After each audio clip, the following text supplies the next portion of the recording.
गीता अध्याय 15 के श्लोक 16-17 में 3 प्रभु बताए हैं। ये 3 प्रभु कौन हैं? किस प्रभु की शरण में जाने के पश्चात जन्म और मरण समाप्त हो सकता है? 3 प्रभुओं में सबसे उत्तम परमात्मा कौन है? कैसा है? उसका क्या नाम है? इन सभी गूढ़ रहस्यों को जानने के लिए अवश्य सुनिए जगत गुरु तत्वदर्शी संत रामपाल जी महाराज के अमृत वचन। गीता जी अध्याय नंबर 15 के श्लोक नंबर 23 में उस परम अक्षर ब्रह्म सच्चिदानंद घन ब्रह्म के पाने की विधि बताई है। उसमें 3 मंत्र जाप करने पड़ेंगे आपको।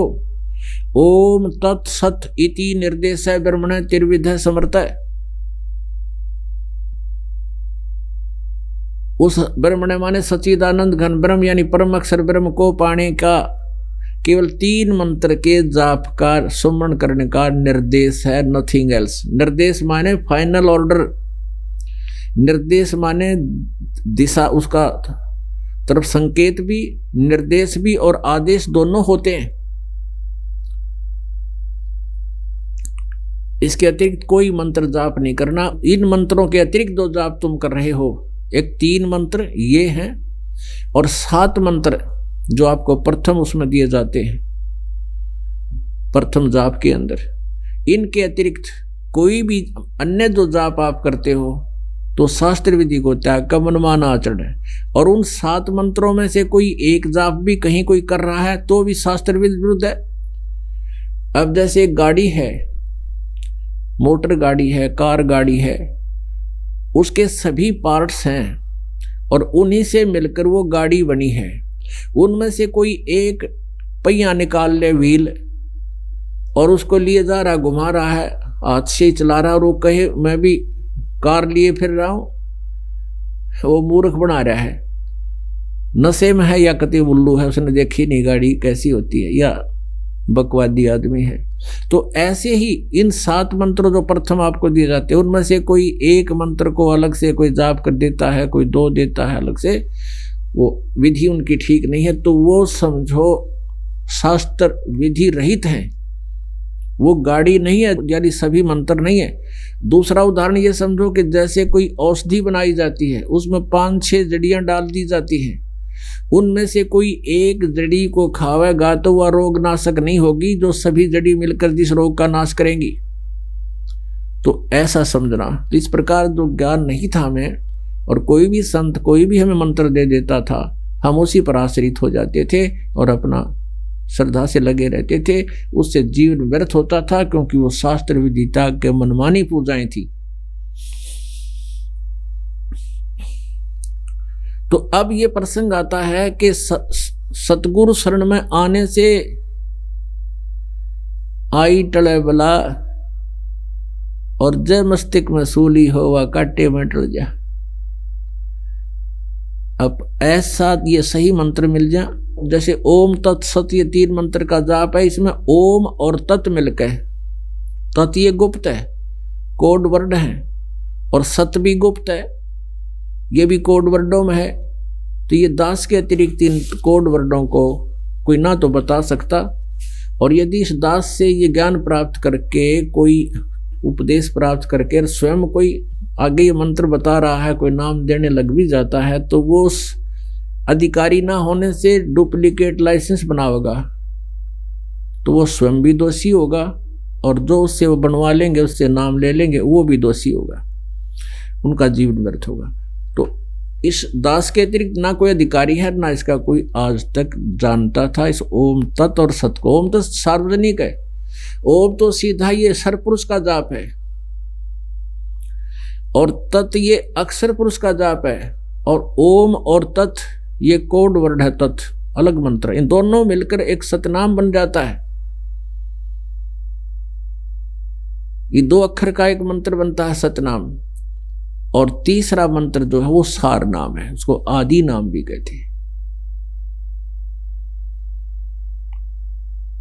तो उन तीनों के मिलने से ही परम अक्षर ब्रह्म की प्राप्ति होगी, यानी पूर्ण मोक्ष होगा। और कोई भी मंत्र जो कोई भी संत देता है वो व्यर्थ है। हरे राम हरे कृष्ण, कृष्ण कृष्ण हरे हरे, सीताराम राधे श्याम, राधे राधे श्याम मिला दे, ओम नमः शिवाय, ओम भागवते वासुदेव नमः, ये सब शास्त्र विदिता का मनमाना आचरण है, ये यूजलेस, इनसे कोई लाभ नहीं। अब प्रश्न चल रहा था कि जैसे थोड़ा बहुत कोई पुण्य आदि आप कर देते हो, पक्षियों को दाना डाल दिया, कोई धर्मशाला बनवा दी, किधर प्याऊ लगवा दी, कहीं पक्षियों को दाने डाल दिए, और शास्त्र विदिता का मनमाना नाम जाप तुम कर ही रहे थे, तो आप सोच रहे थे हम बहुत कुछ कर रहे हैं, और साथ में एक विधान ये भी है प्रभु का कि जैसे कर्म करेगा वैसा ही फल मिलेगा।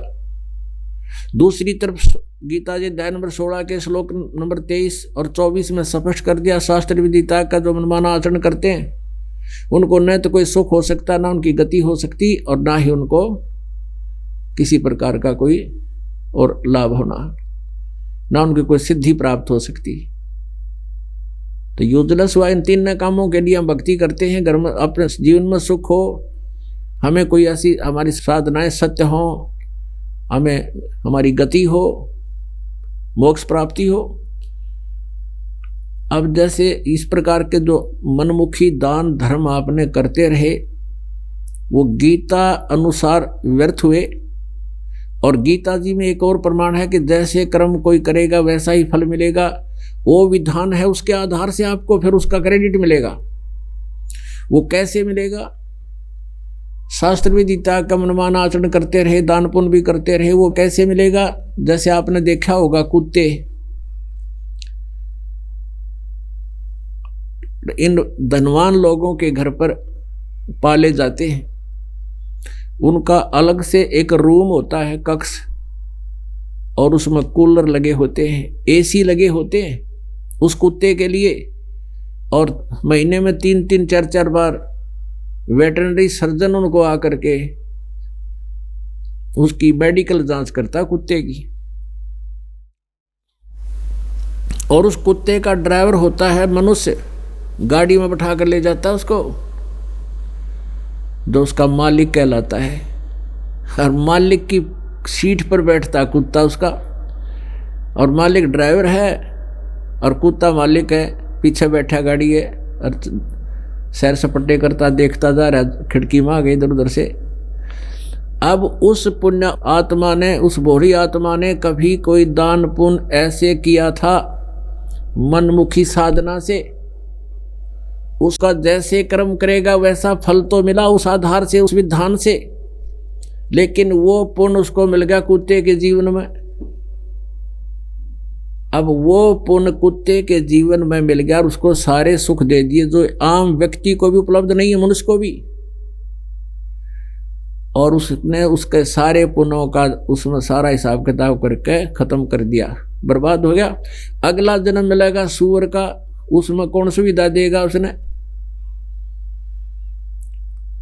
तो इस प्रकार हमने परमात्मा के इस विधान को जानकर अपने कर्म बनाने शुभ और मोक्ष प्राप्ति का प्रयत्न करना है।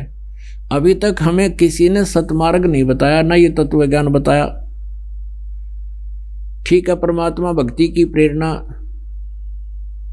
ये सभ्य सज्जन सभी दे दिया करते हैं, लेकिन जिनके पास वो औषधि है नहीं और बोर्ड लगा दिया डॉक्टर का, तो नीम हकीम है। तो पुण्यात्मा, अब आपको ज्ञान भी सही मिल गया और समाधान भी ओके, शास्त्र अनुकूल है जो दास आपको बताएगा।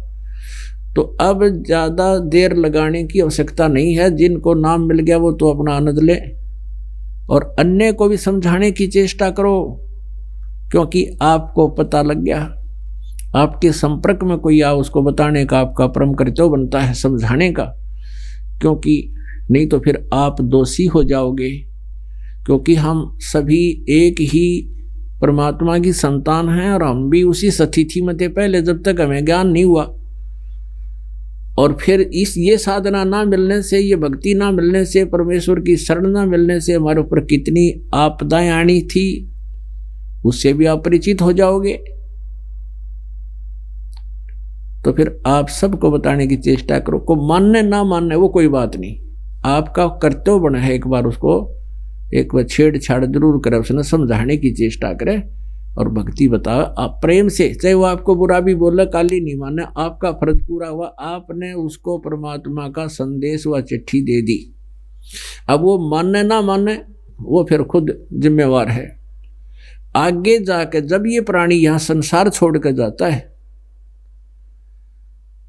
तो उस संसार छूटते उसका सारी बात याद आ जाती है, तू किस उद्देश्य से लेकर आया था संसार में और अब कर के रहा था। अब धर्मराज के यानी न्यायाधीश के पास जाकर तो उसको खड़ा कर दिया जाता है। अब न्यायाधीश पूछता है कि बोल भाई, देखा तेरी गठड़ी खोल, क्या कमा के लाया तू। वो तो उसके पास वो भी होता है सारा कुछ, तो उसको पता चल जाता है कहाँ मुझसे भूल होगी।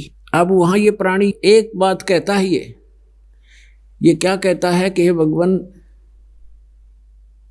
वहां जाके हमें भूल पड़ गई, क्योंकि जब ये प्राणी संसार में आता है उससे पहले इसको सब जो है बता दिया जाता है कि तू पीछे भी बहुत जन्म बिगाड़ चुके हैं मनुष्य के, और अब क्या फिर तेरा दाव लगा है अपनी सत साधना करना, परम संत की खोज करना और शास्त्र अनुकूल साधना करके अपना जीवन सफल करना।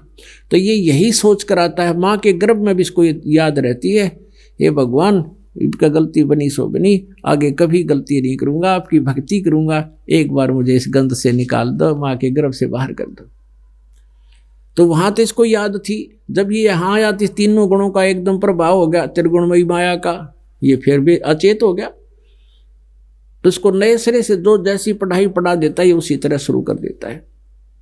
तो फिर परमात्मा अपने सिर पर अब भार नहीं रखते, अपने सिर उलाना नहीं रखते, वो भी किसी ना किसी माध्यम से कोई संदेश उस तक पहुंचवा कर छोड़ते हैं। अब जगह जगह चैनलों पर चल रहा है, पुस्तक बांटी जा रही है, भगत बहन भाई आपस में जो मिलने वाले उनसे भी चर्चा कर रहे हो, तो उस तक संदेश पहुंचा दिया आपने।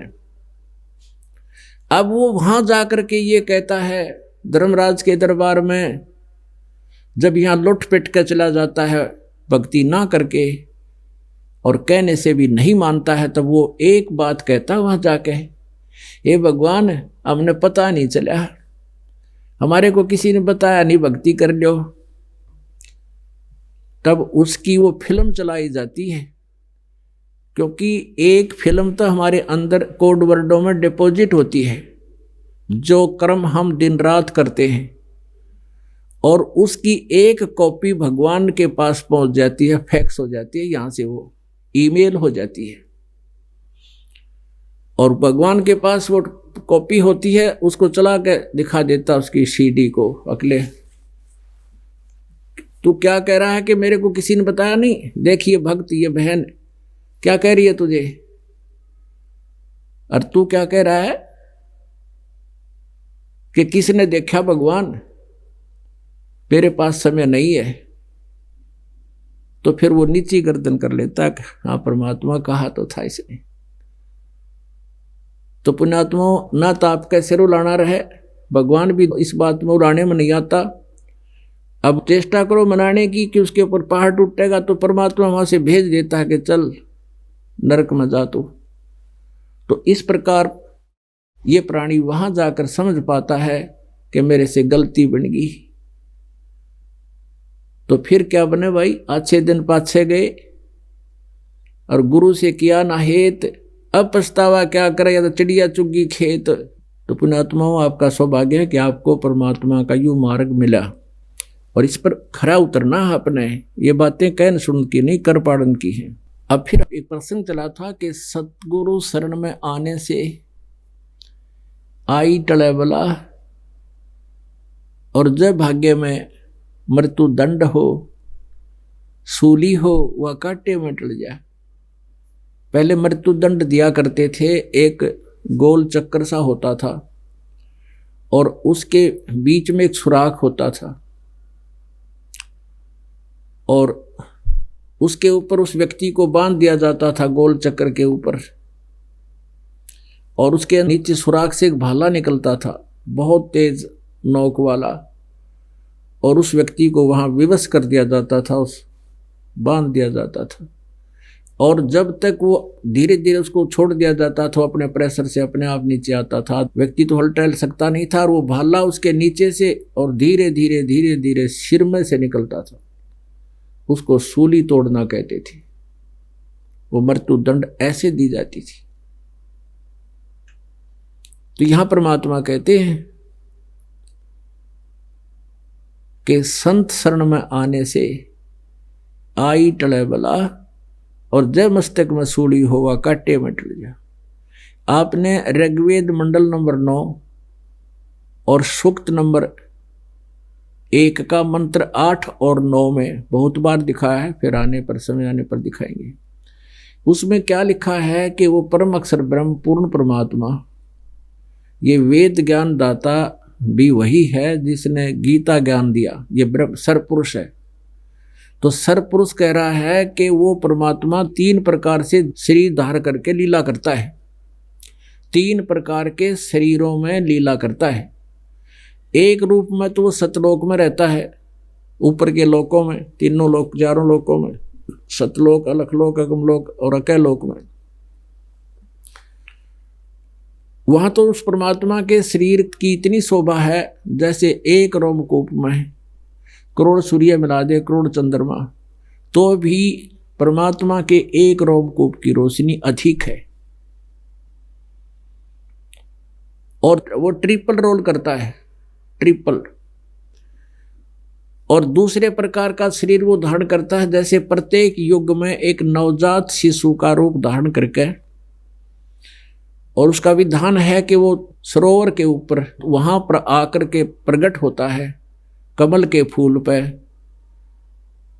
और वहां से कोई निसंतान जो पहले से संस्कारी होते हैं, जिन अच्छी आत्माओं को परमात्मा आके मिलता है, जैसा ऋग्वेद मंडल नंबर 9 सूक्त नंबर 86 के मंत्र 26-27 में, ऋग्वेद मंडल नंबर 9 सूक्त नंबर 82 के मंत्र 1, 2, 3 में, और भी अनेक स्थानों पर यही प्रमाण दिया है कि वो परमात्मा गति करके आता, सतलोक से चलकर आता, और वहां से चलकर यहाँ अच्छी आत्माओं को प्राप्त होता है। तो उन अच्छी आत्माओं को मिलता है कमल के फूल शिशु रूप धारण करके, छोटे बालक का, नवजात शिशु का। और फिर वो धीरे धीरे जब बड़ा होता है तो फिर उसी छोटे ही समय से, यानी जब पैरों चलन लग जाता है उसी समय से वो बोलना शुरू कर देता है और अपने ज्ञान का प्रचार शुरू कर देता है। ये तो उसकी दूसरी सतीथि हुई लीला करने की, यानी डबल रोल। अब ट्रिपल रोल कौन सा है कि वो परमात्मा कहीं भी कभी किसी साधु संत के रूप में प्रकट होकर और कुछ समय अतिथि की तरह रुकता है। ये दोनों सतिथि जो सेकंड और थर्ड टाइप की हैं, ये अतिथि रूप की ही होती है उनकी, कुछ समय आते हैं यहाँ पर। तो तीसरे प्रकार की जो लीला वो परमात्मा करते हैं, उस लीला के करते हुए परमात्मा कहीं किसी नगर के बाहर, गांव के बाहर एक कुटिया छाकर रह रहे थे, और परमात्मा वहां से निकल जाते थे, क्योंकि पहले आज वर्तमान की तरह कोई ये ऐसा कोई साधन तो था नहीं वे कि वेरीफाई करने ये संत कहाँ रहता है। जैसे अब तक मोबाइल है, 2 मिनट में पता कर सका ये आदमी कहाँ से आया और कहाँ का रहने वाला, जो अपना एड्रेस तो बता देता है। तो ऐसे परमात्मा कबीर देव जी पूर्ण परम अक्षर ब्रह्म वहाँ एक कुटिया छाकर रहते थे और वहाँ 1 महीना रुकते थे। फिर कहते थे भी मैंने दूसरे वहाँ पर भी मेरा एक आश्रम है, मैं वहाँ भी जाता हूँ, 1-1 महीना सभी आश्रमों में रुकता हूँ, तो मुझे यहाँ आने में आपको 1 महीना ही दे सकता हूँ। तो वो 1 महीना जब आते थे तो वहाँ जैसे भी 20-30 भक्त उनके शिष्य थे, ऐसा छोटे छोटे गांव होया करते, को 40 घर का, कोई 50 घर होते थे, किसी में झोपड़ियाँ सी होती थी, पुराने समय की बात है। तो उस समय वो परमात्मा वहाँ 1 महीना आकर एक संत वेशभूषा में रहा करते थे, उपदेश देते थे, उनका कल्याण करते थे। बड़े दयालु हैं वो, जगह जगह आकर अपनी पुण्यात्माओं को संभालते रहते हैं और उनसे शुभ संस्कार बनवा जाते थे। उनको ये तो पता था कि ये लोग अभी ज्ञान को नहीं समझ सकेंगे, क्योंकि तत्व ज्ञान तो सदग्रंथों उसके आधार से ही सामने आएगा।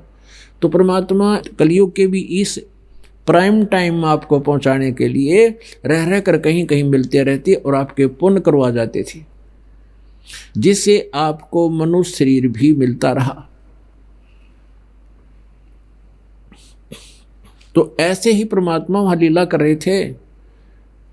उस नगर के 10, 20, 30 जितने भगत थे, 15 थे या 20 थे, उन्होंने अपने वो जब संत जी वहाँ आते थे, 1-2 उनका शेष होता था, तो उन सब के भोजन की व्यवस्था उन्होंने अपनी पारी बांध रखी थी, टर्न वाइज करते थे। जैसे एक दिन एक परिवार भोजन कराएगा सबको, सुबह भी शाम भी, और अगले दिन दूसरा परिवार कराएगा उपदेशी, नेक्स्ट डे दूसरा कराएगा। तो ऐसे किसी एक भगतमती की पारी आ गई और उसने खीर बनानी होती है, क्योंकि गुरुदेव का बहुत दिनों में जो है दाव लगा हमारा अपने सेवा करने का, बढ़िया भोजन बना के ले जाते थे। तो खीर बनाना अनिवार्य था। उसका दूध फट गया। अब दूध फट जाने से चिंतित हुई। उसने देखा एक पड़ोस के अंदर एक बहन है, विधवा है, नाम उसने उपदेश नहीं ले रखा था। उसके पास गाय थी, दूध था, उसके पास गई। अब जाते ही कोई वस्तु मांगनी होती है तो एक औपचारिक वार्ता प्रारंभ होती है, कुशल मंगल पूछा जाता है। वो बहन गई, उसने आदर सत्कार से बैठाया कि बैठ जा बहन। तो उस बहन ने पूछा, जो उपदेशी थी, कि बहन कुशल हो? वह रोने लगी। वह बहन जो विधवा थी कहने लगी, बहन क्या कुशल तो नहीं हो, पहले तो पति मेरा, उसका दुख अभी तक नहीं भूल पाई थी, इकलौता पुत्र है, सोचा था कि इसको पाल पोस कर बड़ा कर दूंगी, भूल पड़ेगी दुख की। अब ये ऐसा नालायक हो गया, शराब भी पीवे, बीड़ी हुक्का पीवे, मेरी मानता ना कती, और सारा दिन पता नहीं कहाँ रहता है, ना कोई काम करता। यूं कहकर वो रोने लगी। तो उस बहन ने कहा कि जो उपदेशी थी कि बहन बात सुनो, आप यहाँ सारा दिन चिंता में रहती हो, आप कुछ देर हमारे साथ सत्संग में चला करो। गुरुजी सत्संग करते हैं इस दिन को, यानी 1-2 घंटा डेली सत्संग करते हैं, 4 बजे से तू चला करे। तो कहने लगी, बहन मैं नहीं जा सकती सत्संग में।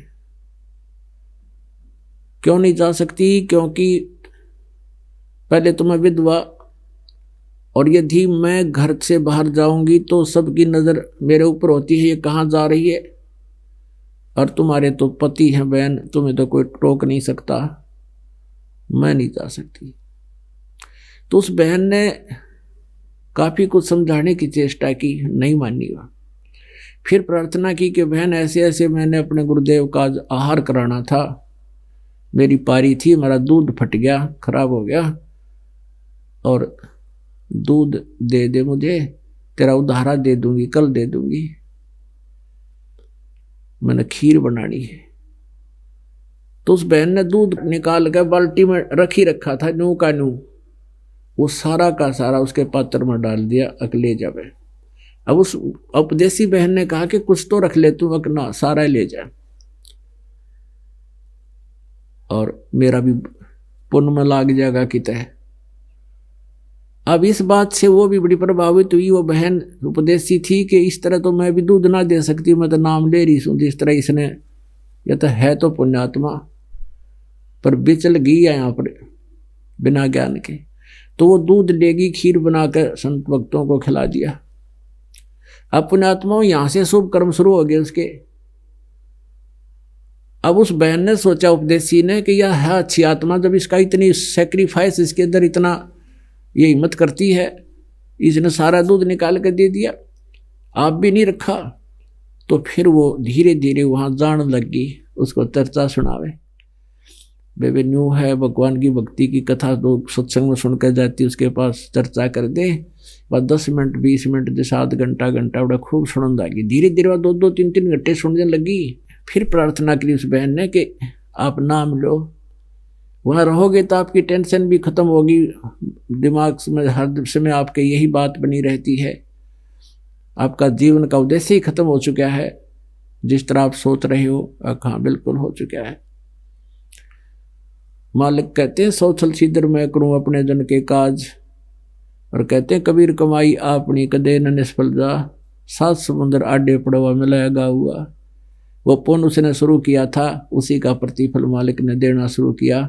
उसके अंदर प्रेरणा की, करे करावे साइया मन में लहर उठा, और दादू सदर जीव का वो आप बगल हो जा।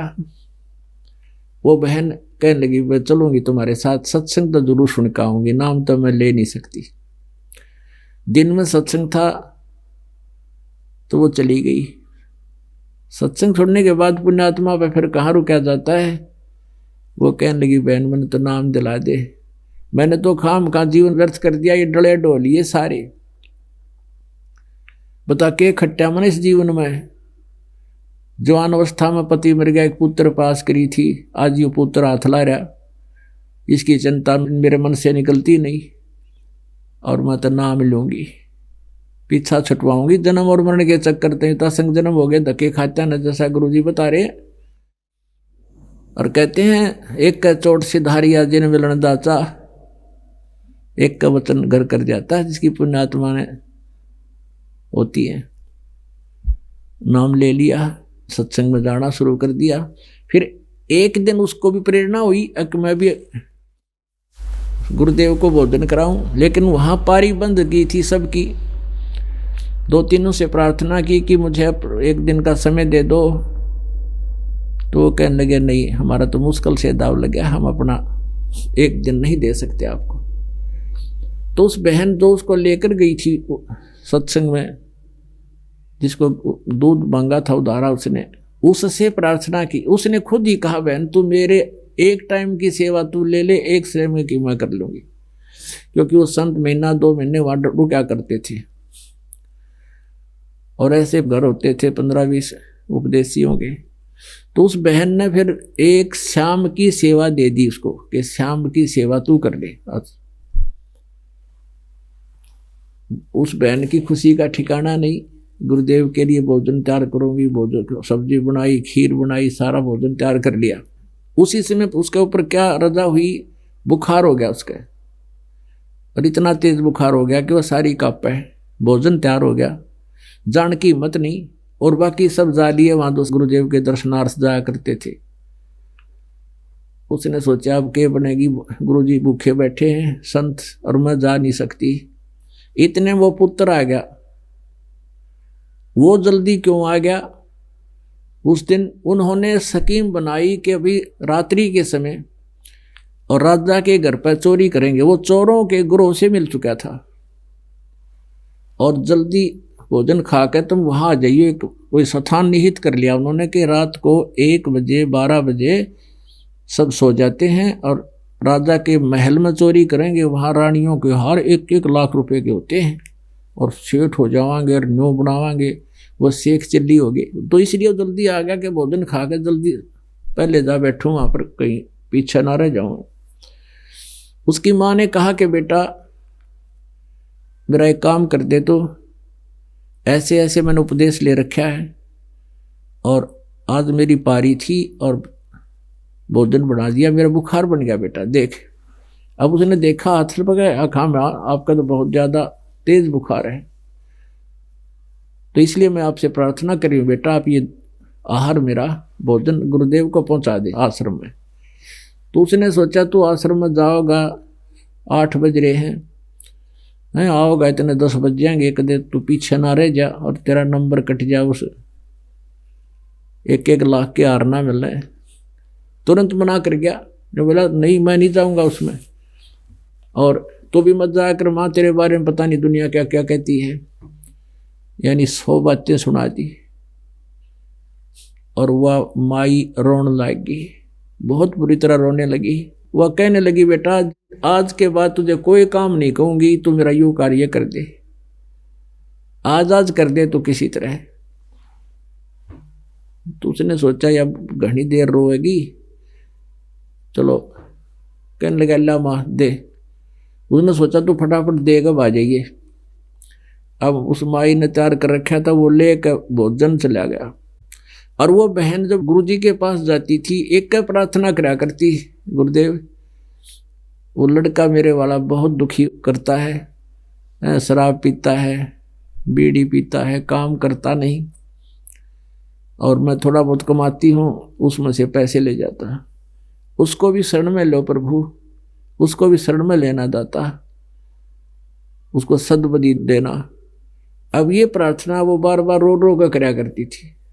परमात्मा गुरुदेव कहते थे बेटी तू अपनी भक्ति करती रहे, कभी सुनेगा भगवान तेरी, पर श्रद्धा से लगी रहे, आन दे टाइम।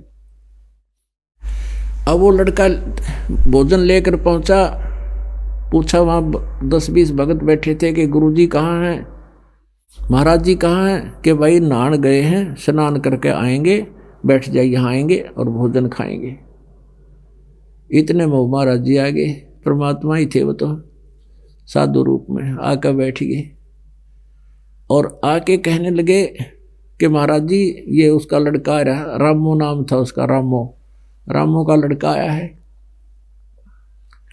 और आपने दया कर दी। उन्हें सोची लड़का भी आज आ गया था, समझो सद्बुद्धि आएगी इसको।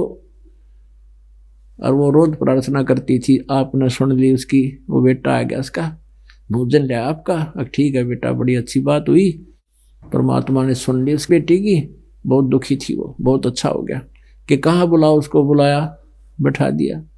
अब संत जी ने, परमात्मा ने सोचा था कि इस बच्चे को कुछ ज्ञान दे दूं, इसकी बुद्धि ठीक हो जा।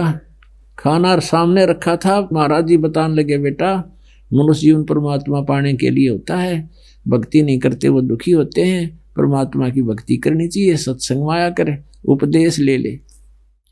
वो लड़का कहता है बाबा जी भोजन खा ले जल्दी, मैंने जल्दी जाना है, मैंने तेरी शिक्षा की आवश्यकता नहीं मुझे।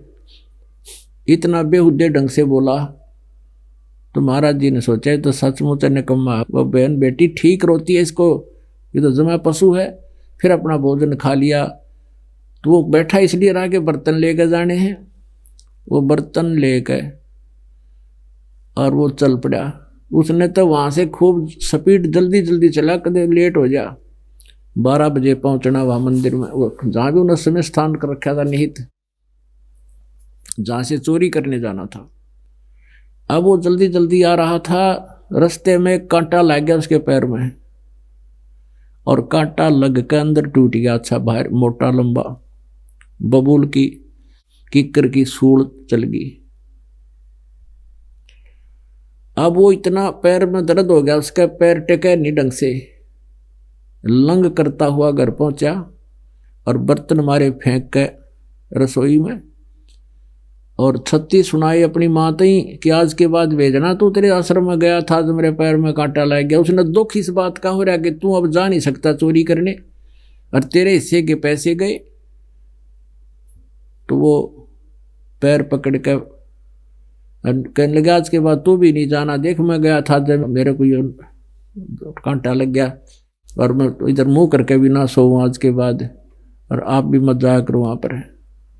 अब वह माई फिर रो अपने कर्मों को, क्योंकि बिना ज्ञान के हम ऐसी स्थिति में आते हैं, हमें पता नहीं भगवान अब क्या करने जा रहे हैं। पुण्यात्माओं, जब आप परमेश्वर की शरण में आ गए और आपको कुछ भी हानि होती दिखे तो भी ऑब्जेक्शन नहीं करना चाहिए आपने, क्योंकि भगवान गलत कर नहीं सकते, परमात्मा कभी गलत नहीं कर सकते। जैसे हम ऑपरेशन थिएटर में चले गए, फिर डॉक्टर कुछ क्रिया करता है और हम उसको पूरा नहीं करने देते हैं, है पीड़ा हो, इंजेक्शन नहीं लगाओ, उठ कर भाग लो, तो वो कैसे इलाज करेगा आपका। तो यहाँ आने से भी यदि कोई कष्ट आपको हो रहा है तो सूली की सजा कांटे में टलेगी आपकी, तो उसमें ऑब्जेक्शन नहीं होना चाहिए। ना परमात्मा को कोई उल्हाना देना चाहिए कि मैंने ये कर दिया और वो कर दिया, मुझे फिर भी हानि हो रही है, तो उसका भी कोई कारण है, वो आपकी बहुत बड़ी बला टाल रहे हैं भगवान। अब वो रो रही है कि ये भगवान इस नालायक का आज कांटा लगना था, ये तो ऐसा दुष्ट है, ना यू खुद जावे ना मन न जान दे आज के बाद। ये भगवान देख मेरे किसी फूटे भाग हैं, आज ही सत्संग में गया था, अभी नो कह तेरे सत्संग में जाने से मुझे ये हानि हुई है, तेरे गुरु के दर्शन करने से आज मुझे ये कांटा लगा, मेरा बहुत, वो तो नहीं सोच रहा था मेरा तो नाश हो गया क्योंकि पैसे ना मिल रहे। अब परमात्मा क्या खेल खेलता है उस तक हमने उसने अपना ऑपरेशन करने दो। तुम छोटी मोटी कठिनाई आती है ही तो महसूस न करना कि भगवान जो आप करोगे ठीक का होगा, दाता आप गलत कर ही नहीं सकते, ये भावना आपकी बनी रहनी चाहिए, तो परमात्मा का ऑपरेशन पूरा होगा। अरे छोटा सा कोई नाम ले रखा है, छोटा सा कष्ट आ गया, नाम छोड़ गए तो फिर रह गया दूर, आप तो ऑपरेशन थिएटर में दबाज गए उठ गए, वो भयंकर रोग बन जाएगा कभी ना कभी। वह माई फिर रोआ बुरी तरह कि यो के करा भगवान, ये भगवान आपने ऐसा नहीं करना चाहिए था, ये तो आश्रम में जाएगा नहीं, ये कैसे सुधरेगा। तो पुण्यात्मा हमारा तो ऐसा स्वभाव हो गया जैसे ऊंट का होता है, ऊंट के ऊपर कोई सामान रखते हैं ना बैठाकर, तब भी वो रोता है आ न्यू सोचा मार गिरा मत है, और जब उसके ऊपर से उतारते हैं तब भी वो ऐसे ही करता, बहुत बुरा कर दिया मेरी गेला। अब तो वजन उतार रहे तब क्यों रो रहा है वो, तो रखें जब तक ठीक रो, उतारते हैं भी रो रहे, तो ऐसे स्वभाव हो गया हमारा। परमात्मा हमारा भार उतार रहे तब भी हमने आए मर गए, आए मर गए, यू कह रहा भगवान। तो क्या हुआ, अब वो कंडेम हो गया।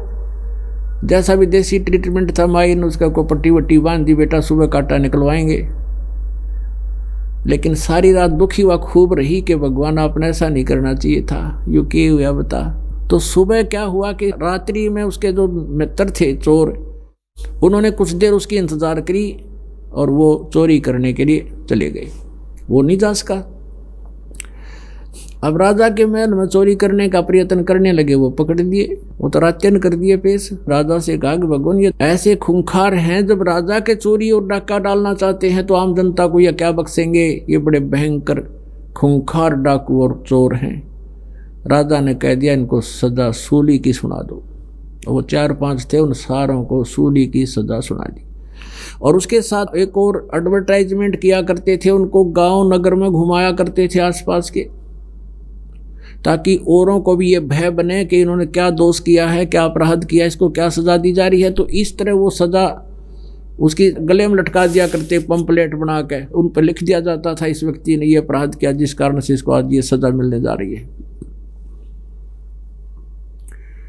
वो तो गले में डाल दिया और आगे आगे बैंड वाला चलता था, एक बाजा बजाता हुआ, ढोल पीटता हुआ चलता था। तो उस तरह का जो बाजा ऐसे बजता हुआ आता था, तो घर से निकल निकल कर सब देखा करते थे किसने क्या अपराध किया है। वो माँ ने सुबह उसके पैर से कांटा निकलवा दिया और उसके पट्टी ड्रेस कर रखी। वो दोनों माँ बेटा भी बाहर गली में खड़े हो गए अपने घर के सामने, और उधर से वो आ रहे थे और पुलिस वाले उनसे कह रहे थे तुम बोलो, हम अपराधी हैं, हमने राजा के डाका डालने की सोची थी, चोरी करने की प्रयत्न किया, आज हमें शाम को सूली तोड़ा जाएगा, कोई सुनता हो हमारी तो ऐसा अपराध कोई ना करियो। ये उनसे कल वाजा रहा था और घुमा रहे थे। अब उस लड़के ने भी देखा कि ये तो वो मित्र हैं आपके, और उसके मन में आया कि हे परमात्मा, यदि कल कांटा ना लगता तो मैं भी इनके साथ होता और मुझे भी आज सजा मौत होती। अब फिर सोचता हूँ बालक नादान रोता है, भगवान मेरी तो मौत होती, मेरी माँ का क्या हाल होता मेरे पीछे से, अकेली है, कोई बहन नहीं, कोई भाई नहीं, कोई इसका और पति नहीं, मेरा पिता नहीं। तो वो जब माँ तो ये देखकर अंदर आने लगी तो जाके अपनी माँ के सीने से लग कर वो लड़का बुरी तरह रोने लग गया। उसकी माँ ने कहा बेटा अब क्यों रो रहा है, तेरा पैर का कांटा भी निकलवा दिया, अब क्यों रो रहा है। तब उसने कहा कि माँ आज धन्य है तेरे गुरु का, धन्यवाद करता हूँ जिसके कारण आज तेरे बेटे की जान बच गई। कि माँ अगर मैं कल नहीं जाता आपका गुरुदेव का भोजन लेकर के, और यदि मुझे कांटा ना लगता आज तेरा बेटा सूढ़ी टूटता, सजाए मौत होती मुझे। तो माँ ने कहा बेटा है मेरा नालायक, ये बात क्यों बोल रहा है, तो मुंह बंद कर अपना, मेरा बेटा क्यों सूढ़ी टूटता, मेरा बेटा कौन सा चोर थोड़ा ही है। तो उसने कहा कि माँ तेरा बेटा चोर भी था, मैं चोरी भी करता था और मैं इनके साथ जाना था। तो वह माँ रोने लगी, रे निकम्मे तो चोर भी हो गया था। कहा माँ मैं चोर भी हो गया था, और आज से मैं कसम खाता हूँ कभी कुछ भी अपराध नहीं करूँगा, और आपके गुरुजी से मैं चलकर उपदेश लूँगा, मेरी जीवन रक्षा हुई है। तो पुण्यात्माओं करे करावे साइयाँ मन में लहर उठा, और दादू से दरजीव के आप बगल हो जा। कबीर साहब कहते हैं सो छल छिद्र मैं करूं अपने जन के काज, ना जाने के कारण बना दूं उसको अपने चरणों में लेने के लिए। तो ऐसे सतगुरु शरण में आने से आई टले बला, जब भाग्य में मौत हो वह काटे में टल जाए। पुण्यात्माओं ये कथाएं नहीं है, ये सच्चाइयां हैं। करके देखो इस परमात्मा के ऊपर विश्वास करो, कबीर भगवान पर। ये परम अक्षर ब्रह्म है, सारी सृष्टि के मालिक हैं। राम नाम रटते रहो, राम नाम रटते रहो, जब तक घट में प्राण, कभू तो दीन दयाल के है भनक पड़ेगी कान। अब उपदेश लेने के बाद आप जी ने आखिरी सांस तक भक्ति करनी है। कहते हैं जैसे कोई गेम है, खेल रहा है बच्चा, तो उस गेम के लास्ट गेम तक, लास्ट मैच तक उसने सतर्कता से और नियमित खेलना पड़ेगा, तब वो सफल होगा। तो पुण्यात्माओं यहाँ हम इस काल के लोक में हैं, और हमने यहाँ से मोक्ष प्राप्ति के लिए ही जीवन प्राप्त हुआ है। ये मनुष्य जीवन केवल मोक्ष प्राप्ति के लिए है। ये समझ लो कि हमारे जन्म और मृत्यु का रोग लगा हुआ है, और हम इसके ट्रीटमेंट के लिए कोई दूसरा साधन अपना रहे हैं, तो वो हॉस्पिटल गलत हैं, वो तरीके गलत हैं। जन्म और मृत्यु के और पाप कर्मों के नाश करने की जो औषधि यानी मंत्र जाप विधि, शास्त्र विधि त्याग का जो मनमानी की जाती है, वो व्यर्थ हैं। अब आपको यहाँ इस जन्म और मृत्यु के रोग को जड़ से निकालने वाला यानी नाश करने वाले हॉस्पिटल में प्रवेश मिल गया। आप यहाँ एडमिट हो गए हुए, और आपको छुट्टी तभी मिलेगी जब आप स्वस्थ हो जाओगे। तो आप स्वस्थ हो जाओगे तो यहाँ से चले जाओगे, क्योंकि ये तो हॉस्पिटल है। जिनका रोग राहत मिल रही है वो थोड़े से सुखी महसूस कर रहे हैं, जो दवाइयाँ यानी ये मंत्र जाप गलत कर रहे हैं उनको कोई राहत नहीं मिल रही, वो इस हॉस्पिटल में भी दुखी हैं, संसार रूपी हॉस्पिटल में। तो आपको वो डॉक्टर मिल गया जो इस हॉस्पिटल में सबसे अच्छा ट्रीटमेंट करता है और सही कारगर दवाई है। तो इसमें से आपको छुट्टी मिलेगी जब आप स्वस्थ हो जाओगे। तो आप स्वस्थ हो जाओगे, सतलोक चले जाओगे, तो यहाँ के टिंडे लाएंगे फिर हम। इस पृथ्वी लोक पर तो रहना ही नहीं, ये तो आस्था हटानी पड़ेगी, आपने अपने मन से निकालना पड़ेगा, ये लोग ठीक नहीं। और इसके लिए इस ज्ञान को आधार बनाए। आपके पास जैसे पीछे भी बहुत से उदाहरण हैं, और कई ताज़ी घटनाएं घट जाती हैं, वो याद ज़्यादा रहती हैं। आज हम कहाँ रह रहे हैं? इस झूठे सुख को सुख है ये मान रहा मनमोद, ये सकल जबीना काल का, और कुछ मुख में कुछ गोद। हम काल के लोक में रह रहे हैं। सरपुरुष ये काल है, ब्रह्म, इसी को कहते हैं जो गीता बोलते समय 11वें अध्याय के 32वें श्लोक में कहता, अर्जुन मैं काल हूँ, सभी को खाऊंगा, सभी को मारूंगा, नाश करूंगा इन सबका, इन योद्धाओं का। तू ना लड़ेगा तो भी मैंने मार देना है इनको। वो स्वयं कहता मैं काल हूँ, वो सरपुरुष है, वो ब्रह्म है, वो श्री कृष्ण जी में प्रवेश करके बोल रहा है। वो ऐसी अलौकिक कर्म करता है गीता जी अध्याय नंबर 4 के श्लोक नंबर 5 और 9 में ये कहता, अर्जुन तेरे और मेरे बहुत जन्म हो चुके हैं। श्री कृष्ण जी में बोल रहा है वो प्रेत की तरह, तो नहीं जानता मैं जानता हूँ। और 9वें श्लोक में कहा कि मेरे जन्म और कर्म अलौकिक हैं। इसके कर्म अलौकिक ऐसे हैं कि ये दूसरे में प्रवेश करके बोलता है और उसमें प्रवेश करके अपने सारे काम कर जाता है, स्वयं प्रकट नहीं होता अपने साकार रूप में। गीता जी अध्याय नंबर 7 के श्लोक नंबर 24-25 में कहता है कि अर्जुन ये बुद्धिहीन नर समुदाय, ये मनुष्य समुदाय मुझे कृष्ण मान रहा है, व्यक्त रूप में अव्यक्त हूँ मैं गुप्त रहता हूँ, और मुझ अव्यक्त को ये व्यक्ति आपना मनते, ये व्यक्ति रूप में कृष्ण मान रहे हैं। आई एम नॉट कृष्ण, क्योंकि मैं अपनी योग माया से छुपा रहता हूँ। ये मेरा अनुत्तम अवय सिद्धांत है, अटल। ये घटिया सिद्धांत है कि मैं कभी किसी के सामने नहीं आता और किसी में प्रवेश करके अपना काम करता हूँ। जैसे विष्णु पुराण में आपको कई बार दिखाया है कि पुरुकुत्स के शरीर में प्रवेश करके इसने गंधर्वों का नाश कर दिया। खुद कहता है मैं उसमें प्रवेश करूंगा और फिर मारूंगा उनको। तो ऐसी अलौकिक कर्म करता तो श्री कृष्ण में प्रवेश करके बोल रहा है और कह रहा मैं काल हूं। तो हम इस काल के लोक में रह रहे हैं। परम अक्षर ब्रह्म ने जो सबका उत्पत्ति करता है, जिसने सरपुरुष का भी उत्पत्ति की है, उसने आके बताया है कि ये काल है, इसको श्राप लगा हुआ है 1 लाख मानव शरीरधारी प्राणियों का निताहार करने का। तो ये इसलिए तुम्हें यहाँ पाले हुए है। जैसे कोई पोल्ट्री फार्म खोल रहा हो, उसने अपने 3 नौकर ला रखे हैं।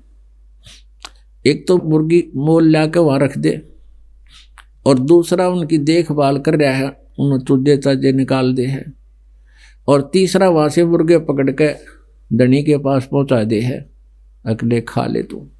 तो ये 3 व्यवस्था इसके पुत्र कर रहे हैं, रजगुण ब्रह्मा, सदगुण विष्णु, तमगुण शिव जी।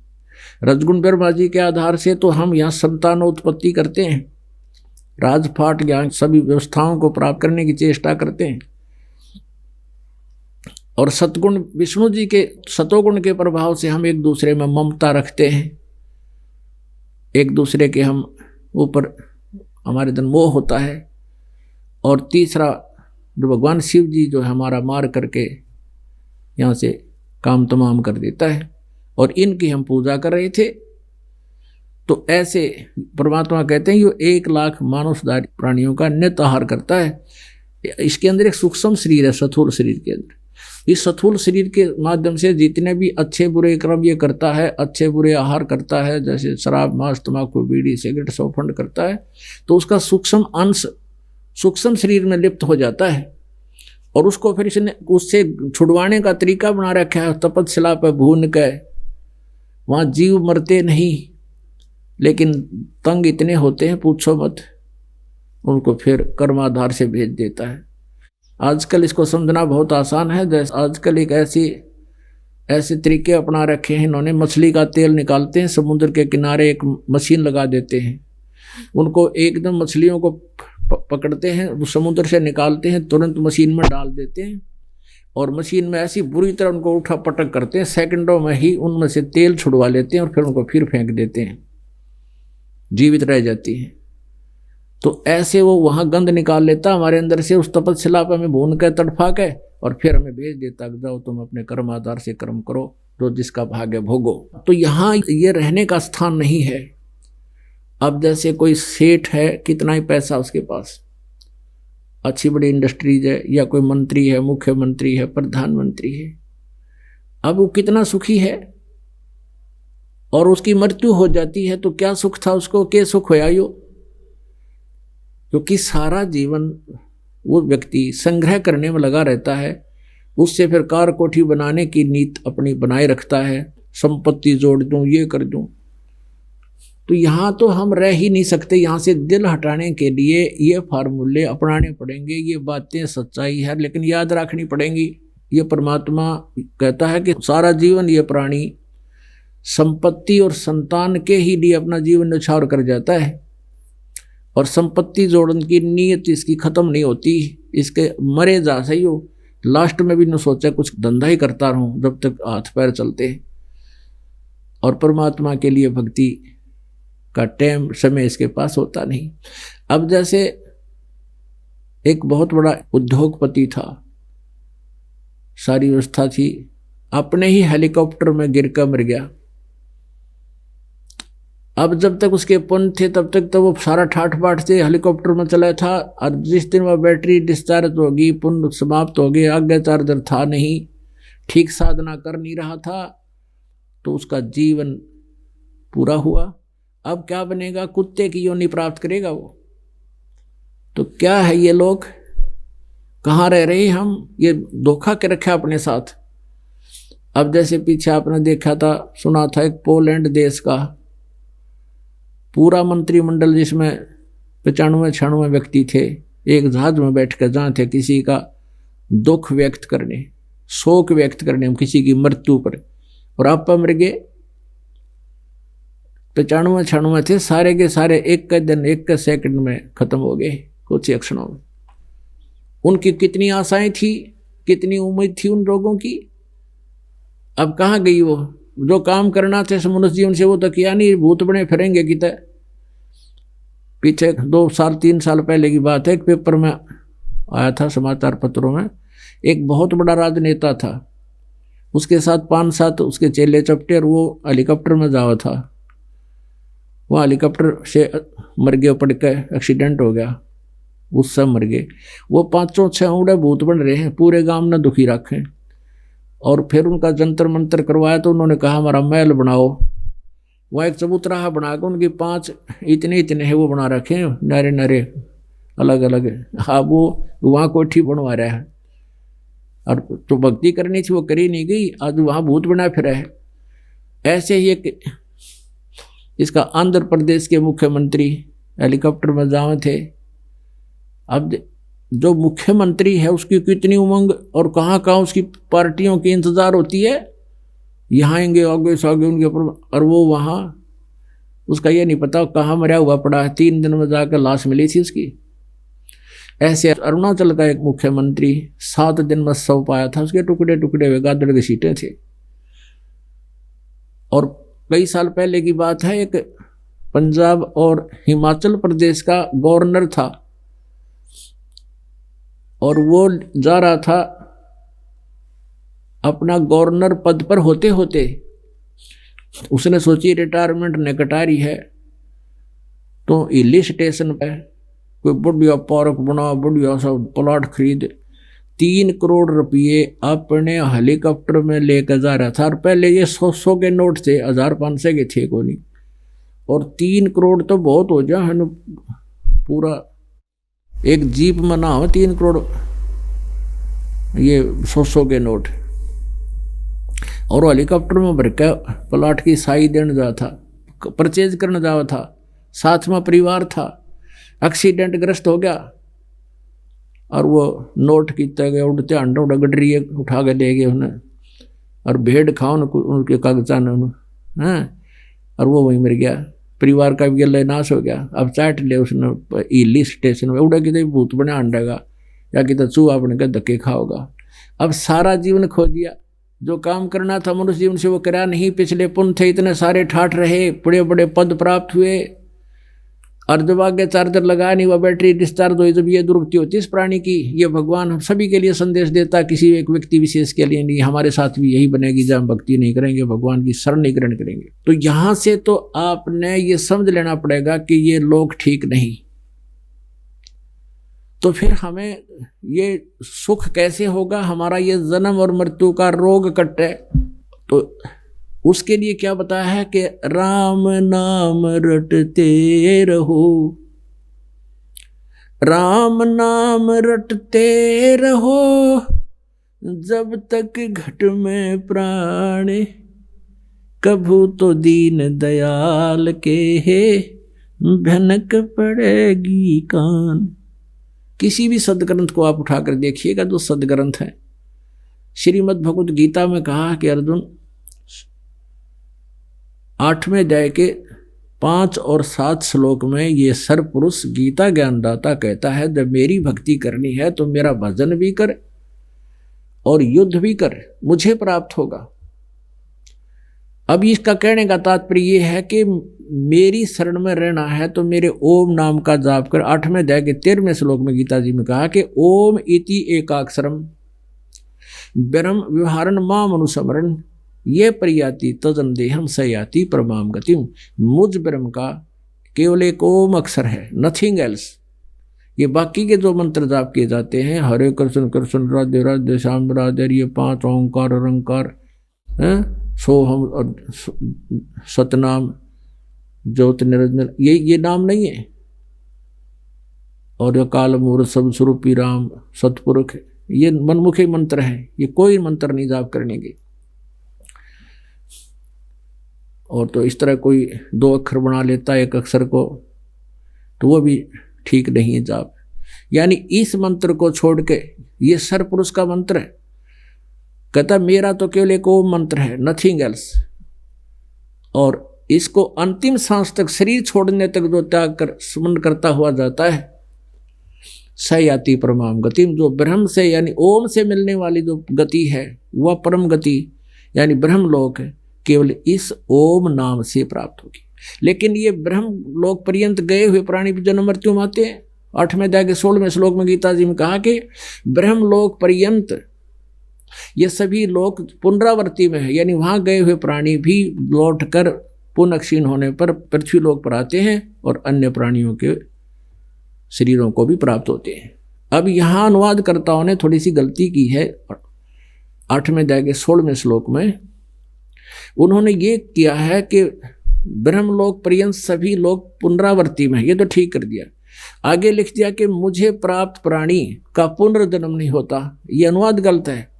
उसका अर्थ ये बनता है कि जो ये नहीं जानते न विद्यते। अब विद्य का अर्थ केवल है नहीं होता, विद्य माने जानना, विद्या। तो जो ये नहीं जानते मुझे प्राप्त होकर भी कुंते पुनर्जन्म, उनका पुनर्जन्म होगा। जो ये नहीं जानते कि ब्रह्मलोक पर्यंत प्राणी सभी जन्म मृत्यु को प्राप्त होते हैं, पुनरावर्ती में हैं, जो ये नहीं जानते मुझे प्राप्त होकर भी पुनर्जन्म है उनका। इसका अर्थ तो ये बना है, यदि उनकी अन्य का जो अनुवाद ये मानना है कि ये कहे है गीता ज्ञानदाता कि उनका फिर पुनर्जन्म नहीं होता मुझे प्राप्त होकर, तो गीता जी अध्याय नंबर 4 के श्लोक नंबर 5 और 9 में, गीता जी अध्याय नंबर 2 के श्लोक नंबर 12 में, और गीता जी अध्याय नंबर 10 के श्लोक नंबर 2 में गीता ज्ञानदाता कहता है कि अर्जुन तेरे और मेरे बहुत जन्म हो चुके, तू नहीं जानता मैं जानता हूं। तो फिर ये कहना कि मुझे प्राप्त होकर के पुनर्जन्म नहीं होगा, तो ये या अनुवाद गलत है, मूल पाठ ठीक है, समझ नहीं सके ये। तो इस प्रकार तो यहां कहता है कि अंतिम सांस तक आपने यह साधना करनी पड़ेगी। ओम इति एकाक्षरम ब्रह्म व्यवहारण मामनुसमन ये परियाति तजंदेहम। शरीर छोड़कर जाते समय तक मेरा ओम नाम का सिमरण करता हुआ जाता है, सयाति परमाम गति, वो परम गति सुख को प्राप्त होगा जो ओम से मिलनी है। अपनात्मा ओम से मिला हुआ ब्रह्मलोक में गया, ब्रह्मलोक में भी जाए पाछा मृत्यु जन्म हुआ, तो ये पूर्ण ट्रीटमेंट नहीं हुआ। इसलिए गीता जी अध्याय नंबर 7 के श्लोक नंबर 18 में गीता ज्ञानदाता कहता है मेरी साधना भी अनुतमाम है, मेरी गति यानी ओम से मिलने वाली परम गति भी अनुतमाम गति घटिया है, क्योंकि इसमें जन्म मृत्यु समाप्त होती नहीं और फिर अगला जन्म फिर तैयार ऐसे ही ब्रह्मलोक में गए, फिर पुनरावृत्ति में, फिर जन्म मृत्यु में। और साथ में ये भी क्लियर कर दिया कि मेरी भक्ति करने वाले को शांति नहीं हो सकती। 8वें अध्याय के 5 और 7 में कहा अर्जुन तू मेरे मन वाला बन, मेरा भगत बन और युद्ध भी कर तो मुझे ही प्राप्त होगा, डोंट वरी।